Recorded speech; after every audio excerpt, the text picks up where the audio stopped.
जैसा मैंने कल कहा, सजगता हो और विचार न हो, यही साधना है। या तो विचार होते हैं, सजगता नहीं होती, और या विचार नहीं होते हैं तो फिर मूर्छा हो जाती है। इन दोनों स्थितियों में चित्त बंधा है। इन दोनों के बाहर उठना जरूरी है, और जो बाहर उठ सकता है वही ध्यान को पाता है। कैसे हम बाहर उठेंगे? सामान्यतः जो भी उपक्रम किए जाते हैं वे बाहर नहीं ले जाते, बल्कि और बंद कर देते हैं, और जकड़ देते हैं, और बंधन से बांध देते हैं। सम्यक प्रयोग जीवन के भीतर जागरण लाने का क्या हो? क्या हम राम नाम का जप करें, मालाएं जपें, शास्त्रों को पढ़ें? मैंने पीछे चर्चाओं में कहा कि इनसे कुछ भी नहीं होगा।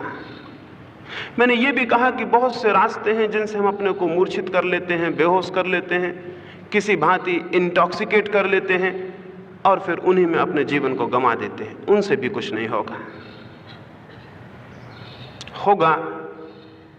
जीवन की समस्त क्रियाओं के प्रति सतत जागरूकता लाने से। जैसा मैंने कहा कि जिस ओर हमारा ध्यान जाएगा उसी ओर हम जाग जाते हैं। अगर जीवन की समस्त क्रियाओं के प्रति हमारा ध्यान हो तो एक अद्भुत जागरण हमारे भीतर पैदा होना शुरू हो जाए। कल दोपहर 1 बजे मैं किसी की प्रतीक्षा कर रहा था, तो मैं पड़ा रहा। चूंकि प्रतीक्षा थी इसलिए द्वार पर छोटा सा भी खटका हुआ, किसी के पैर की आवाज आई तो मैं जागा हुआ था, उसका मुझे बोध था। वैसे मुझे कोई बोध नहीं होता है, लेकिन चूंकि प्रतीक्षा थी इसलिए छोटा सा भी खटका हुआ, दरवाजे पे कोई हिला, किसी ने कोई बात की, सीढ़ियों पे कोई चला, तो मुझे वो सब सुनाई पड़ रहा था। मेरे बोध में था। बोध में था तो मुझे ज्ञात हो रहा था। अगर मेरा बोध उस तरफ नहीं होता तो मुझे ज्ञात नहीं होता।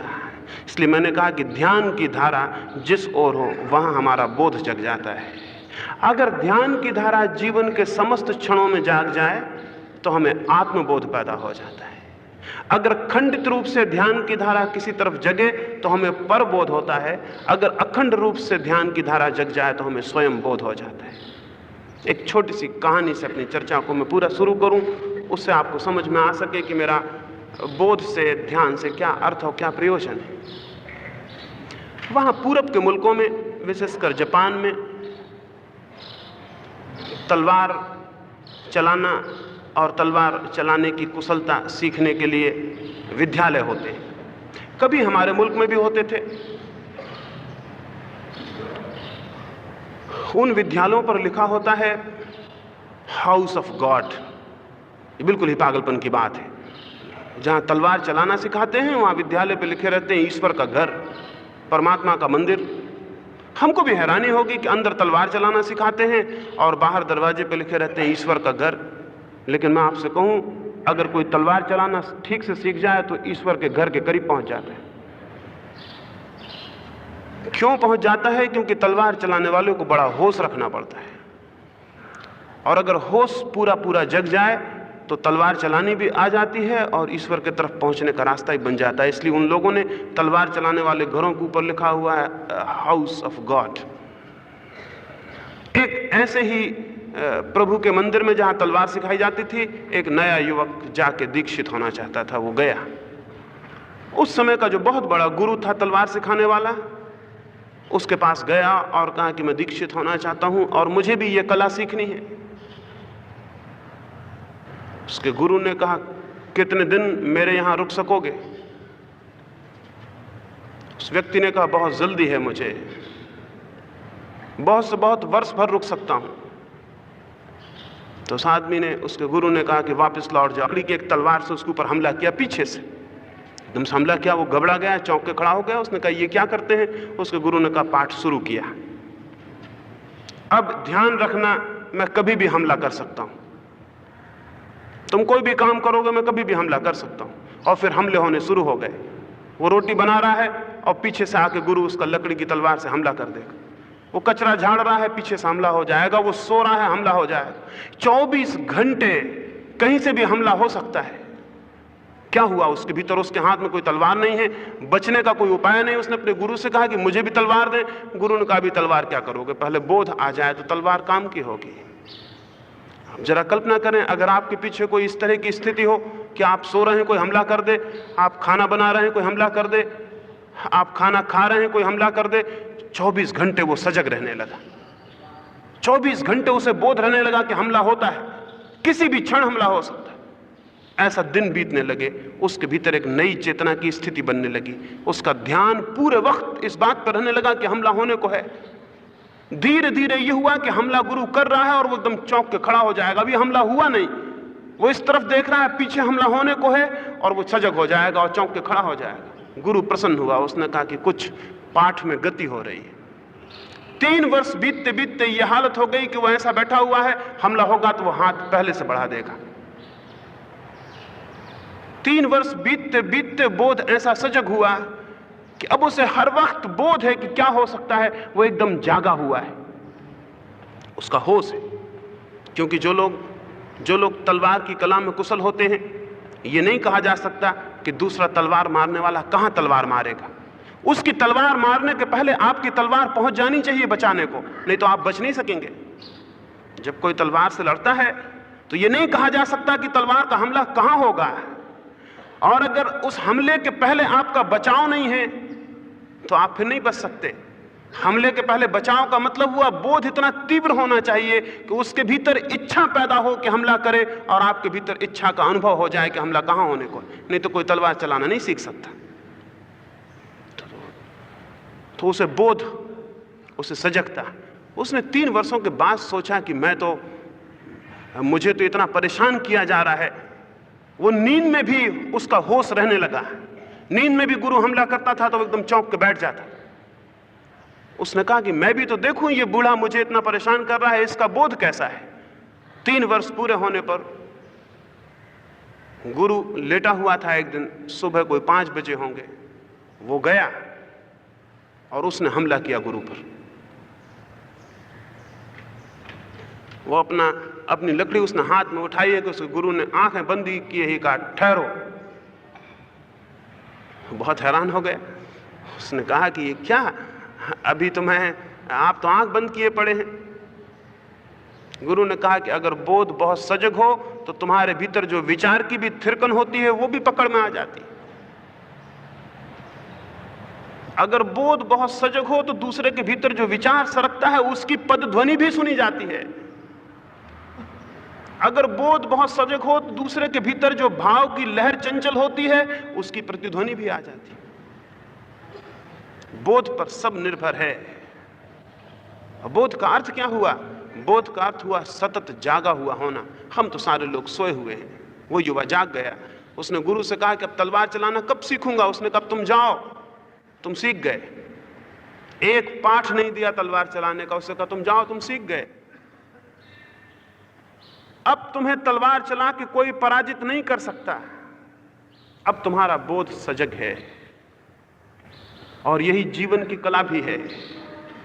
अगर बोध सजग है तो जीवन में कोई पराजय नहीं है, और अगर बोध सजग नहीं है तो जीवन पराजित हो ही जाएगा। हम सोए हुए जीते हैं, हम करीब करीब सोए हुए हैं। इसको आप ख्याल करें और अनुभव करें कि आप करीब करीब सोए हुए जीते हैं। जब आप खाना खा रहे हैं तो आप बोधपूर्वक खा रहे हैं, आपको बोध है कि आप भोजन ले रहे हैं। जब आप रास्ते पर चल रहे हैं तो आप बोधपूर्वक चल रहे हैं, आपको पता है कि आप चल रहे हैं। जब आप बिस्तर पर सोने गए हैं तो आप बोधपूर्वक सो रहे हैं, आपको ज्ञात है कि आप सो रहे हैं, या कि आप एक नशे में एक सोए हुए आदमी की तरह कुछ कर रहे हैं और मन कहीं और है। जिसका मन करने में नहीं है और करने के कहीं और है, वो सोया हुआ आदमी। सोए हुए होने का अर्थ क्या है? सोए हुए होने का अर्थ है हम जहां हैं वहां हमारा बोध नहीं है तो हम सोए हुए हैं। हम जहां हैं वहां हमारा बोध न हो तो हम सोए हुए लोग हैं। और हमारा मन ऐसा है कि जहां हम होते हैं वहां वो कभी नहीं होता। या तो मन अतीत में होता है, जो बीत गए क्षण, घटनाएं, स्मृतियां, मन वहां घूमता रहता है, और या मन भविष्य में होता है, कल्पनाओं में जो होने वाला है उसकी इच्छाओं। जो मूवमेंट, जो क्षण मौजूद है, वो जो प्रेजेंट मूवमेंट है, उसमें मन कभी नहीं होता। हम वर्तमान में कभी होते ही नहीं हैं, या तो अतीत में होते हैं या भविष्य में होते हैं। और जो वर्तमान में नहीं है वो सोया हुआ है, क्योंकि जीवन तो वर्तमान में है, सब जीवन वर्तमान में है। न तो अतीत की कोई सत्ता है और न भविष्य की कोई सत्ता है। अतीत जा चुका, भविष्य अभी आया नहीं। जो मौजूद है, जो खड़ा है निकट, वो जो वर्तमान की पतली सी क्षण की लकीर खड़ी है, उसमें आप हैं। अगर उसमें आप नहीं हैं तो आप सोए हुए मनुष्य हैं। फिर ये सोया हुआ मनुष्य जिसका बोध अतीत या भविष्य में है, वर्तमान में जो भी करेगा वो गलत हो जाएगा, वो असम्यक हो जाएगा। क्योंकि सोया हुआ मनुष्य ठीक कैसे कर सकता है? वो जो भी करेगा वही भूल हो जाएगी। मुझसे पूछिए तो सोए हुए कोई भी काम करने का नाम मैं पाप कहता हूं। जिस काम को भी हम सोए हुए करते हैं वही पाप है। मैं ये नहीं कहता कि हिंसा पाप है, मैं ये नहीं कहता कि क्रोध पाप है, मैं ये नहीं कहता कि हत्या पाप है, मैं ये नहीं कहता कि चोरी पाप है। मैं कहता हूं जो काम भी सोया हुआ किया जाता है वो पाप है। और आप हैरान हो जाएंगे, जिन जिन को हमने पाप कहा है उनको करने के लिए सोया होना बिल्कुल जरूरी है। आप बिना सोए हुए किसी की हत्या नहीं कर सकते, और आप बिना सोए हुए चोरी भी नहीं कर सकते, और आप बिना सोए हुए झूठ भी नहीं बोल सकते, और बिना सोए हुए क्रोध भी नहीं कर सकते। सोया होना पाप का मूल और उसकी जड़ है। सारी भ्रांति वहीं से खड़ी होती। जब मुझसे कोई पूछता है पुण्य क्या है, तो मैं कहता हूं जागा हुआ कर्म। जो आप जाग के करते हैं, परिपूर्ण होश से करते हैं, वर्तमान में होके करते हैं, वही कर्म पुण्य हो जाता है। हमारे भीतर सतत निद्रा हमें घेरे हुए है। एक धुंधला सा मन है भीतर, जो मुश्किल से कभी क्षण दो क्षण को जागता है और फिर सो जाता है। हम जीवन भर सो के बिता देते हैं।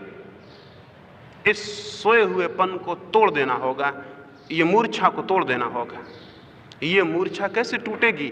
ये मूर्छा कोई प्रार्थना करेंगे तो और नींद गहरी हो जाएगी, कोई भजन कीर्तन करेंगे तो और नींद गहरी हो जाएगी,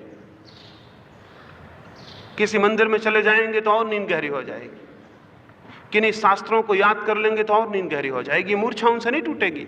ये मूर्छा तो टूटेगी 24 घंटे जो कर्म आप कर रहे हैं उन कर्मों को बोधपूर्वक करने से। छोटे छोटे कर्म को यदि बोधपूर्वक किया जाए तो प्रत्येक कर्म के साथ आपके भीतर नए अवेयरनेस का, होश का, कॉन्शसनेस का जन्म होना शुरू हो जाए। अभी आप यहां बैठे हैं, मैं आऊं और आपकी गर्दन पर जोर से एक तलवार रख दूं, तो उस वक्त आप विचार करिएगा, भविष्य में जाइएगा कि अतीत में जाइएगा। उस वक्त एक वर्तमान का क्षण भर रह जाएगा। एक सेकंड को आप जाग के वर्तमान में हो जाएंगे। मेरे गांव के पास एक छोटी सी पहाड़ी है, छोटी सी पहाड़ी है और छोटी सी नदी है। पहाड़ी के एक किनारा बहुत ऊंचा है और किनारा सीधा सपाट है, उससे अगर कोई गिर जाए तो प्राण ही निकल जाए। उस पर छोटी सी पतली पगडंडी है, उस पर चलना भी बड़ा कठिन है। छोटी सी कगार है। जब मुझसे कोई पूछता है कि बोध क्या है, तो मैं उसे पकड़ के वहां ले जाता हूं और उससे कहता हूं इस कगार पर चलो। उसके साथ मैं भी चलता हूं, उससे कहता हूं इस कगार पर चलो। उसके पैर डगमगाने लगते हैं, वह कहता हूं कि तुम चले आओ। यहां तुम बिना बोध के नहीं चल सकते। तुम्हारे भीतर जो फर्क हो समझ लेना कि वो बोध है। वहां वो एकदम सजग हो जाता है, सारे विचार बंद हो जाते हैं। एक ही विचार होता है कि एक एक कदम संभाल के, सारा होश उसका पैरों में केंद्रित हो जाता है। सारा होश उसका पैरों में केंद्रित हो जाता है। उसके पैर आंखों की तरह हो जाते हैं, वे भी देखने लगते हैं। एक सेकंड वो चूका कि वो गया। और क्या आपको पता है कि जिंदगी में भी आप ऐसी ही पतली कगार पर दिन भर खड़े हैं, 24 घंटे, एक सेकंड चूकते हैं और चले जाते हैं, लेकिन जिंदगी भर सोए गुजार देते हैं, क्योंकि पता नहीं कि जिंदगी भी एक बिल्कुल पतली कगार है और जिसके नीचे गिरने का हर क्षण मौका है। लेकिन हमें ख्याल नहीं और हम चले जा रहे हैं, हम बढ़े जा रहे हैं। मैंने पीछे कहा था, इसी हाल में पीछे बोल रहा था, तो मैंने कहा कि अगर यहां हम एक 50 फीट का लंबा एक पटिया रख दें, 1 फीट चौड़ा और 50 फीट लंबा, जमीन पर रख दें और आपसे कहा जाए इस पे चलिए, तो सब लोग चल जाएंगे। किसी को कोई अड़चन नहीं हो, कोई गिरेगा, इतने लोगों में से कोई ना बूढ़ा गिरेगा, ना कोई बच्चा गिरेगा, ना कोई स्त्री, ना कोई पुरुष, सब उस पर निकल जाएंगे। लेकिन उसी पटियों को ऊपर की गैलरी से और इसकी दीवार से लगा के रख दिया जाए, नीचे ये गड्ढा होगा, वही पटिया है 50 फीट लंबा और 1 फीट चौड़ा, और आपसे कहा जाए इस पे चलिए, कितने लोग उस पे से जा पाएंगे? आखिर क्या फर्क क्या हो गया? पटिया वही है, उतना ही लंबा है, उतना ही चौड़ा है, नीचे था आप चल गए, ऊपर था आप चलने में क्यों डर रहे हैं? असल में नीचे सोए हुए चलने में कोई खतरा नहीं है, आप सोए हुए चल सकते हैं, ऊपर सोए हुए नहीं चल सकते हैं। और नींद की ऐसी आदत है कि उसके विपरीत कोई भी काम करने में बड़ी कठिनाई, बहुत आर्डुअस हो जाता है। तो अगर उस पर आप चलेंगे तो 1 ही 2 कदम चलेंगे और आपके प्राण थरथराएंगे कि आगे बढ़ूं नहीं, खतरा है। खतरा क्या है? पटिया उतना ही बड़ा है, कोई फर्क नहीं पड़ रहा, आप वही हैं, पटिया वही। खतरा क्या है? खतरा ना तो गड्ढे में है ना पटिये में है, खतरा आपके भीतर है। आप सोए हुए अब नहीं चल सकते हैं, अब जाग के चलना होगा, और जाग के चलने की हमें कोई आदत नहीं है। जीवन में होश की हमें कोई आदत नहीं है, जीवन में हमें बेहोशी की आदत है, और बेहोशी को हम प्रेम भी करने लगते हैं, क्योंकि बेहोशी का एक सुख है, जागने का एक कष्ट है, बेहोशी का एक सुख है। इसलिए सारी दुनिया में शराब पी जाती है और नशे किए जाते हैं। बेहोशी का सुख यह है कि जीवन भूल जाता है, बेहोशी का सुख यह है कि जीवन भूल जाता है। हम जीवन को भूलने के सब तरह के उपाय करते हैं, नाटक देखते हैं, संगीत सुनते हैं, फिल्में देखते हैं, शराब पीते हैं, ये सब का सब भूलने का उपाय है।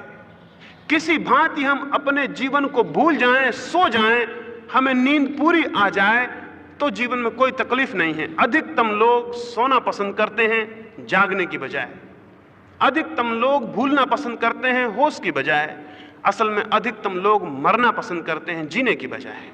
अगर आप बहुत गहरे में देखेंगे तो आपके सोने की जो प्रवृत्ति है कि सोए रहें, कोई तकलीफ ना हो, कोई बेचैनी ना हो, क्योंकि बेचैनी जगाती है, तकलीफ जगाती है, दुख जगाता है, इसलिए आप सुख को खोजते हैं, क्योंकि सुख में नींद हो सकती है। कंफर्ट की जो खोज है, सुख की जो खोज है, वो नींद की खोज है।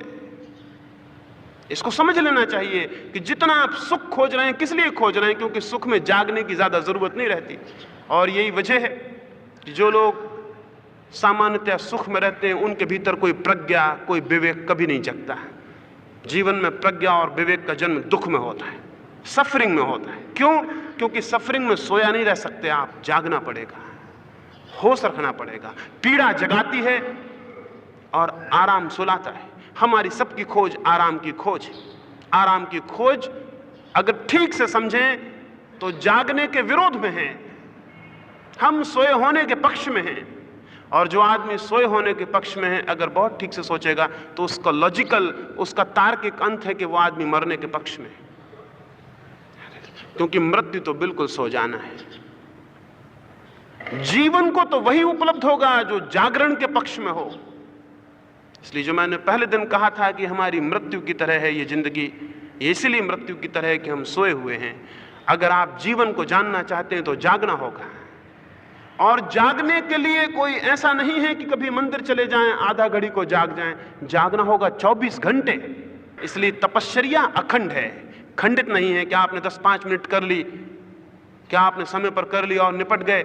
कोई जीवन में कोई क्रांतियां ऐसे नहीं होती कि आप 10-15 मिनट एक कोने में बैठ गए मंदिर के जाके और आप समझे काम पूरा हुआ, लौट चले।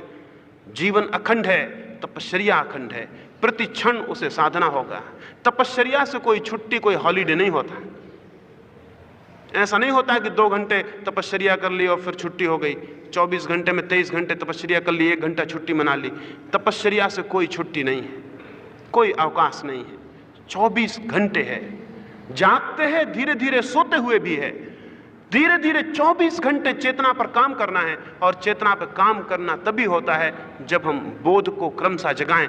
जितना हम जगाएंगे उतना जागेगा, जितना हम जगाएंगे उतना जागेगा। अनंत संभावना है बोध के जगने की, लेकिन हम जगाना नहीं चाहते। और जहां जाग सके उन सारी स्थितियों से हम बचते हैं। हम हमेशा पुराने में ही बंधे रहना चाहते हैं, क्योंकि नए में बोध को जगाना होगा। हम हमेशा पुराने लोगों से ही घिरे रहना चाहते हैं, क्योंकि नए में बोध को जगाना होगा।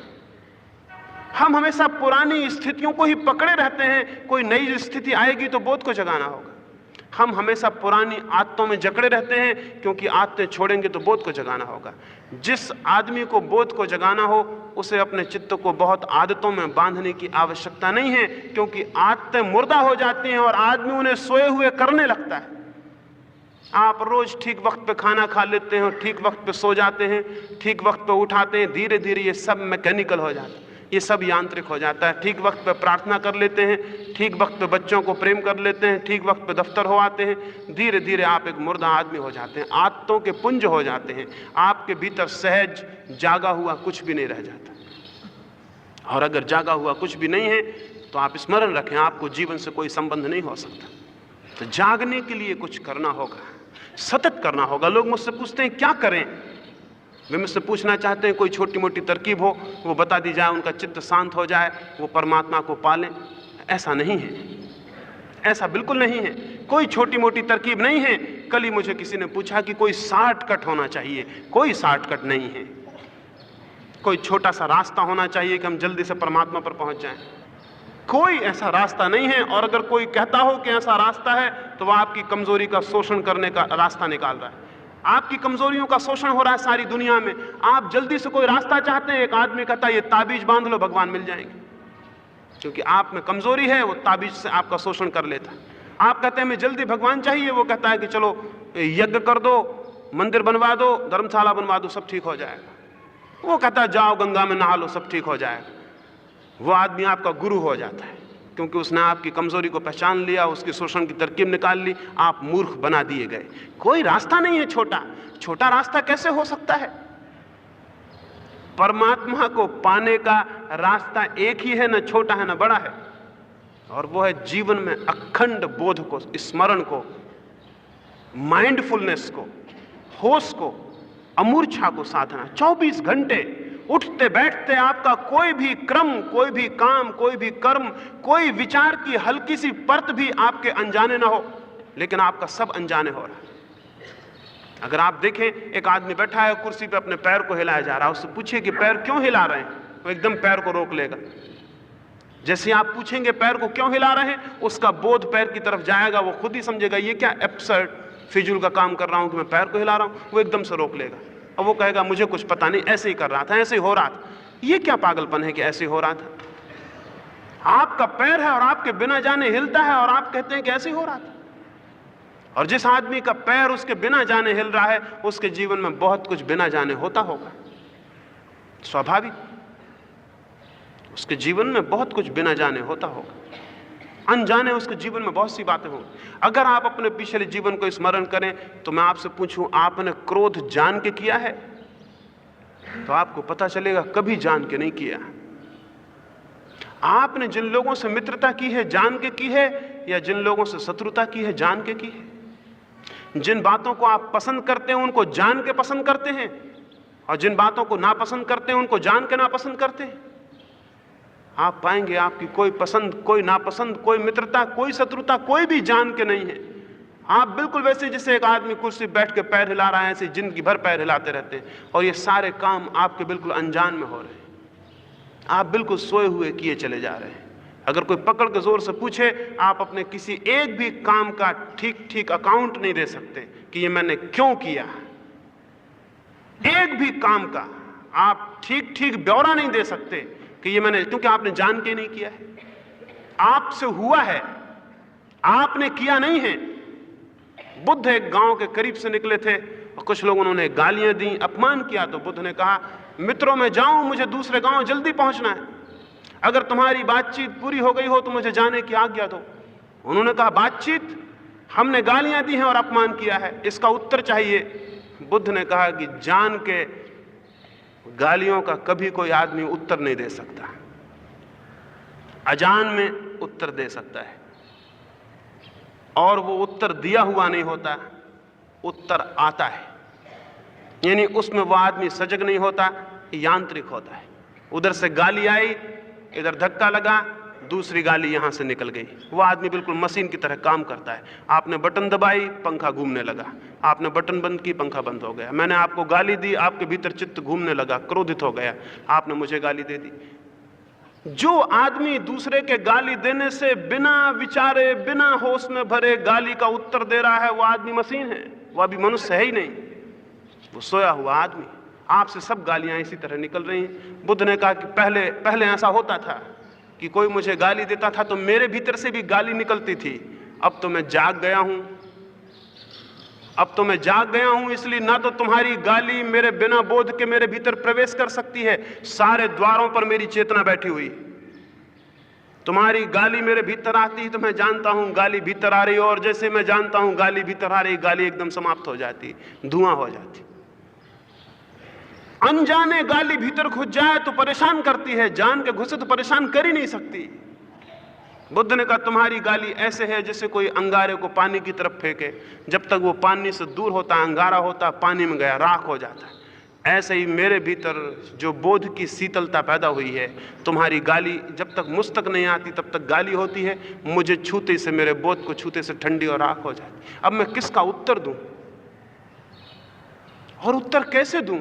जब तुम गाली देते हो तो मुझे तुम पे दया आती है कि कैसे पागल हो, क्रोध आता ही नहीं, क्योंकि मैं होश से भरा हुआ।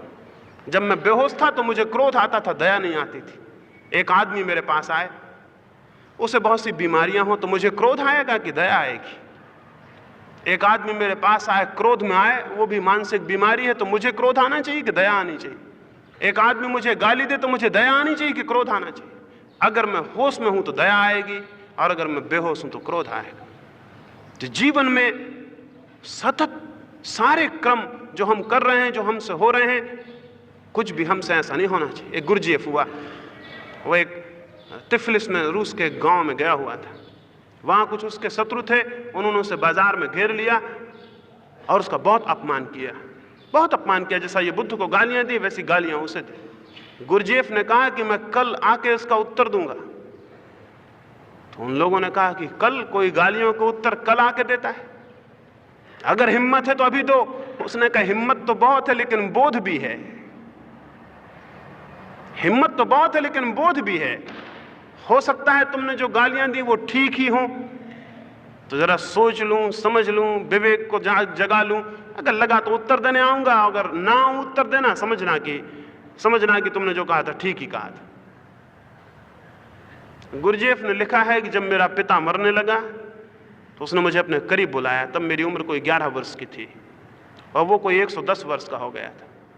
उसने मेरे कान में मेरे पास बुलाया और मुझसे कहा कि एक ही वचन मैं चाहता हूं तुझसे, एक ही आश्वासन चाहता हूं, और वो आश्वासन ये कि तू कोई भी काम करे तो बिना बोध के मत करना।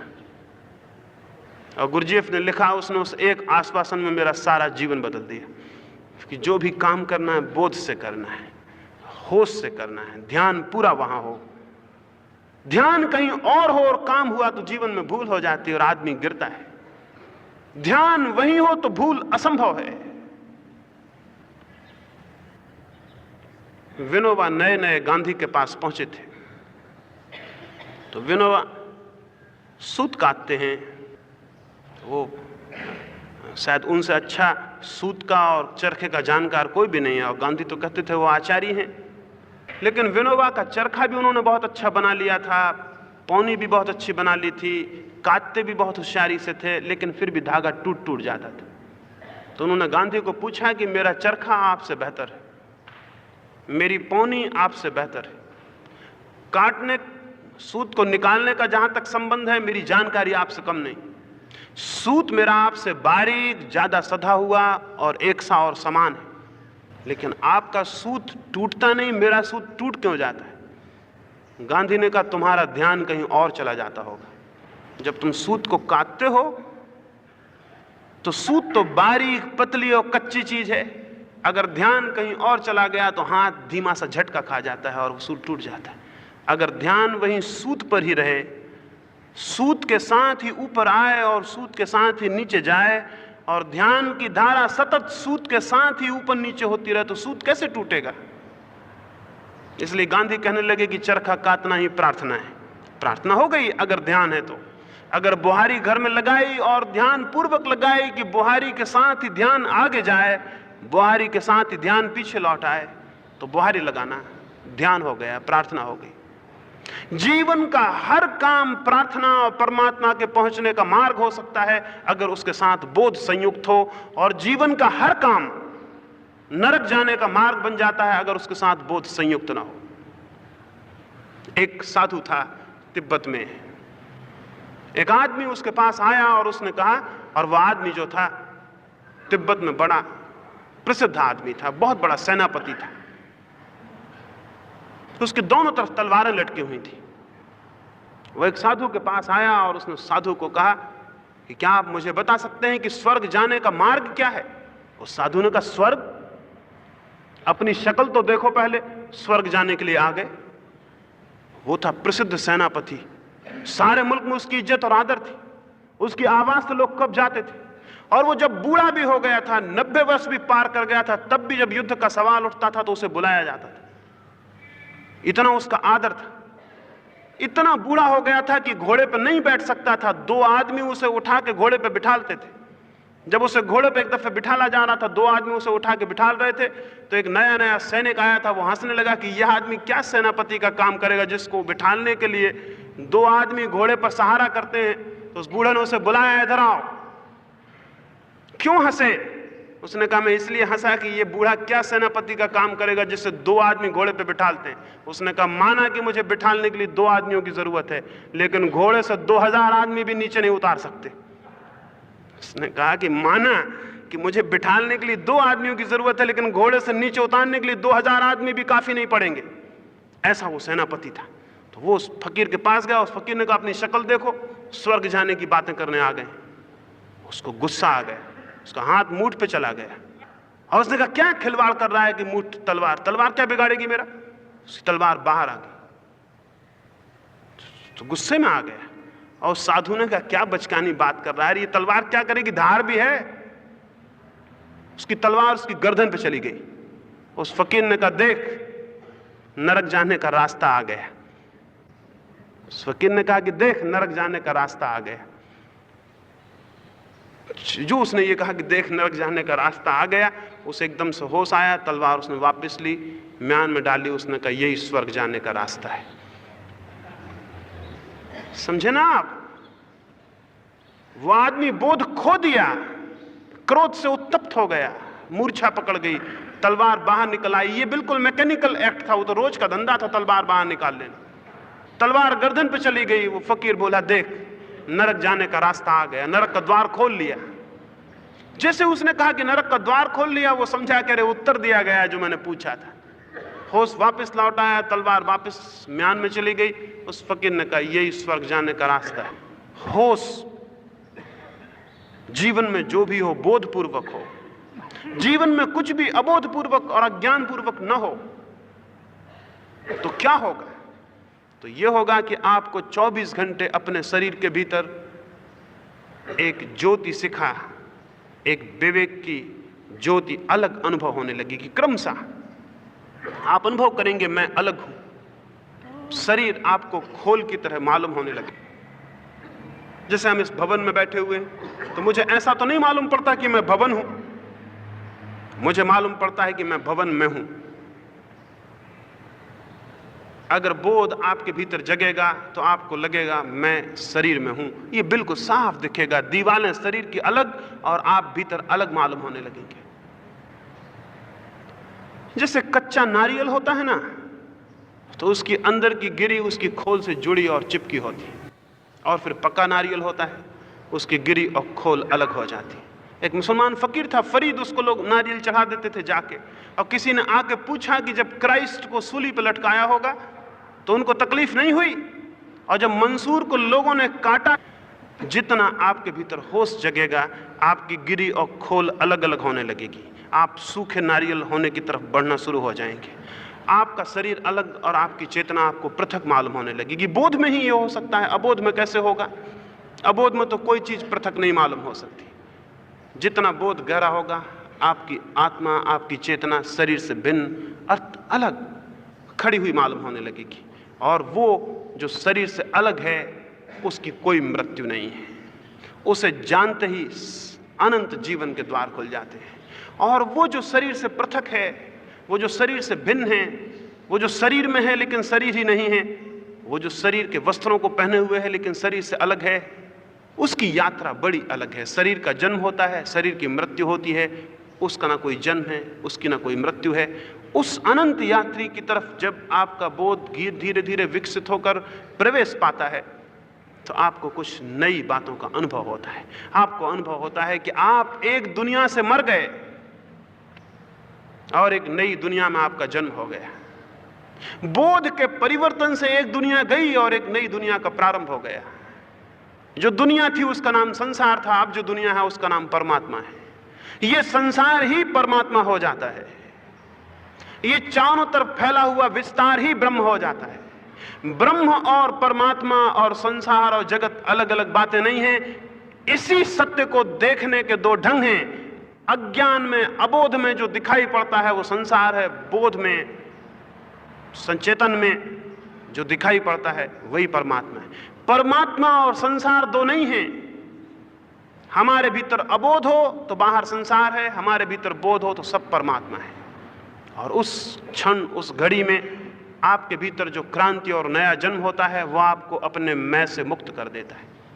आपका मैं भाव चला जाता है और परमात्मा भाव प्रविष्ट हो जाता है। आपको तब ऐसा नहीं लगता कि मैं हूं, तब आपको लगता है हूं और मैं शून्य हो जाता है। होना मात्र शेष रह जाता है।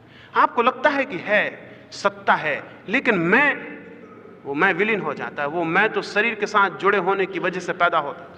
वो तो शरीर के साथ एक होने की भ्रांति थी कि लगता था कि मैं हूं। जैसे ही शरीर से अलग आपका संबंध हुआ, मैं गया।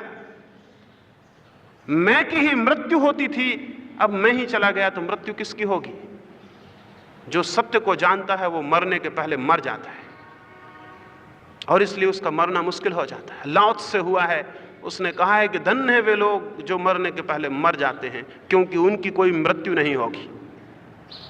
बहुत अद्भुत बात कही, धन्य है वे लोग जो मरने के पहले मर जाते हैं क्योंकि उनकी कोई मृत्यु नहीं होगी, वे ही जीवन को उपलब्ध होते हैं। मैंने ये जो सारी बातें कही हैं ये मरने के पहले मर जाने के लिए हैं। स्पष्ट आपके जीवन में एक मृत्यु हो जाए, मृत्यु उस तरफ से जिसको आप जीवन समझते थे, तो उस तरफ आपका जीवन खुल जाएगा जिसे आप नहीं जानते थे, जो अभी अंधकारपूर्ण था।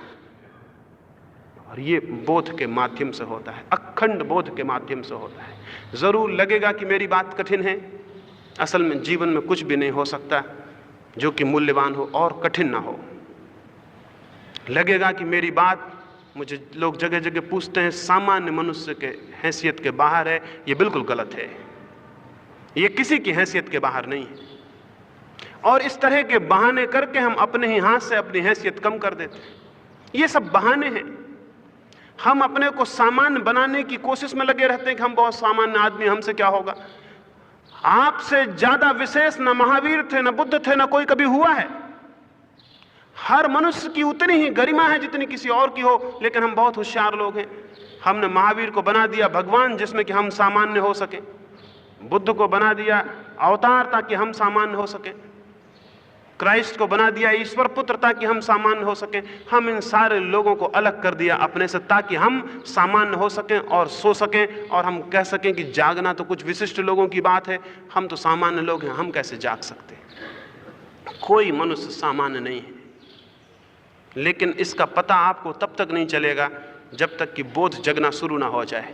जब तक बोध नहीं जगा है तब तक हर एक सामान्य है, और बोध जगने लगे तो कोई सामान्य नहीं है। जब तक बीज में अंकुर ना फूटे तब तक ऐसा लगता है कि पता नहीं इस बीज में वृक्ष है भी या नहीं, लेकिन ऐसा कोई बीज नहीं है जिसमें वृक्ष ना हो। लेकिन उसका प्रमाण कब मिलता है? प्रमाण तो तभी मिलता है जब अंकुर फूटे। तो अभी से अपने को सामान्य न समझ लें कि मैं सामान्य हूं। अभी आप कुछ नहीं तय कर सकते। थोड़ा प्रयास करें, थोड़ी हिम्मत करें, थोड़ा साहस करें, थोड़ा अंकुर फूटने दें और आपको पता चलेगा कोई बीज ऐसा नहीं जिसमें वृक्ष ना हो, और कोई मनुष्य ऐसा नहीं जिसके भीतर परमात्मा की संभावना नहीं। वो संभावना है, लेकिन उसे जगाना होगा, उसे उठाना होगा और साहस करना होगा।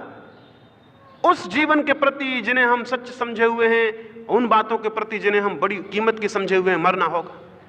और अगर कोई उन बातों के प्रति मरे और भीतर की तरफ जागे, और अगर ये दोनों क्रियाएं साथ चलें कि वो व्यर्थ की बातों के प्रति मरता जाए और सार्थक बोध के प्रति जागता चला जाए, तो क्रांति बिल्कुल सुनिश्चित है। और उस क्रांति से ही मनुष्य स्वतंत्रता को, मुक्ति को अनुभव करता है। एक छोटी सी कहानी और अपनी चर्चा को मैं पूरा करूं। कोई संदेश तुम्हारा हो तो मैं पहुंचा दूं। उस तोते ने कहा, उनको कह देना कि मैं बहुत आनंद में हूं क्योंकि राजा का मुझ पे बड़ा प्रेम है। मैं बहुत सुख में हूं क्योंकि राजा की मुझ पे बड़ी कृपा है। लेकिन ना तो सुख से स्वतंत्रता बेची जा सकती है और न राजा के प्रेम और कृपा से। तो तुम सचेत रहना। उसने कहा कि मेरे मित्रों को कह देना कि मैं सुख में हूं, राजा की बड़ी कृपा है, सब तरह से व्यवस्था है, सुविधा है, राजा का बड़ा प्रेम है, लेकिन किसी भी कीमत पर स्वतंत्रता नहीं बेची जा सकती। तुम सजग रहना, ये मेरे मित्रों को तुम कह देना। राजा ने कहा, इसने संदेश तो बहुत गड़बड़ दिया है, लेकिन वचन दिया था तो वो गया और उसने जाके उस वृक्ष के नीचे जहां से तोते को पकड़ा था, वहां बहुत हजारों तोते थे, उस झाड़ पर रहते थे। सांझ को वे सब लौटे तो राजा ने उनसे कहा कि तुम्हारे बंधु ने ये खबर भेजी। जैसे उसने कहा, एक एक तोता वृक्ष से नीचे गिरने लगा, जैसे अचानक मृत्यु हो गई। जैसे उसने ये कहा कि उसने कहा है कि सुख तो बहुत है, लेकिन स्वतंत्रता सुख पर नहीं बेची जा सकती। पिंजड़ा तो बहुत सुंदर है, सोने का है, लेकिन आकाश के मुकाबले तो उसे नहीं चुना जा सकता। तुम जरा सावधान रहना। ये जैसे ही राजा ने कहा कि एक एक तोता वृक्ष से नीचे गिरने लगा, जैसे कि सारे तोते एकदम मरने लगे। उसने कहा, ये क्या, ये कैसा अपशगुन वाला संदेश इसने भेजा है। हजारों तोते नीचे गिर गए, उनकी मृत्यु हो गई और ढेर लग गए। राजा बहुत घबरा गया, वो लौटा। वो बहुत चिंतित हुआ कि ये कैसा संदेश था, इसके कैसे शब्द थे कि हजारों तोते एकदम मर गए, गिर गए नीचे और ढेर लग गए। वो वापस लौटा और उसने जाकर उस तोते को कहा कि तूने ये क्या पागलपन किया, ये कैसा संदेश भेजा, ये कैसे अपशगुन भरे शब्द थे कि मैंने जैसे ही कहा कि हजारों लाखों तोते गिरने लगे वृक्ष से और मर गए, जैसे ही राजा ने ये कहा, देखा कि तोता तड़फड़ाया और मर गया। वो वहीं मर गया उस पिंजड़े के भीतर। राजा बोला, मैं भी कैसा पागल हूं, मैंने ये खबर इसको आके फिर सुना दी, ये भी मर गया, ये मामला क्या है। लेकिन तोता मर गया, उसे बहुत प्यारा था, तो उसने सोचा कि उसका शाही सम्मान से विदा हो। बहुत बड़ा सम्मान की व्यवस्था की गई, पिंजड़ा खोला गया, उसे बहुत अच्छे वस्त्रों में रखा गया। लेकिन लोग देख के हैरान हुए, जैसे उसे पिंजड़े के बाहर रखा, वस्त्रों में रखा, उसने पंख फड़फड़ाए और वो आकाश में उड़ गया। उसने ऊपर महल की चोटी पर बैठ गया। राजा ने कहा, ये क्या धोखा है, ये क्या मामला है। उस तोते ने कहा, मेरे मित्रों ने मुक्त होने का संदेश मुझे भेजा, उन्होंने मेरे संदेश का उत्तर दिया। उन्होंने कहा, मुर्दे की भांति हो जाओ, पिंजड़ा खुल जाएगा।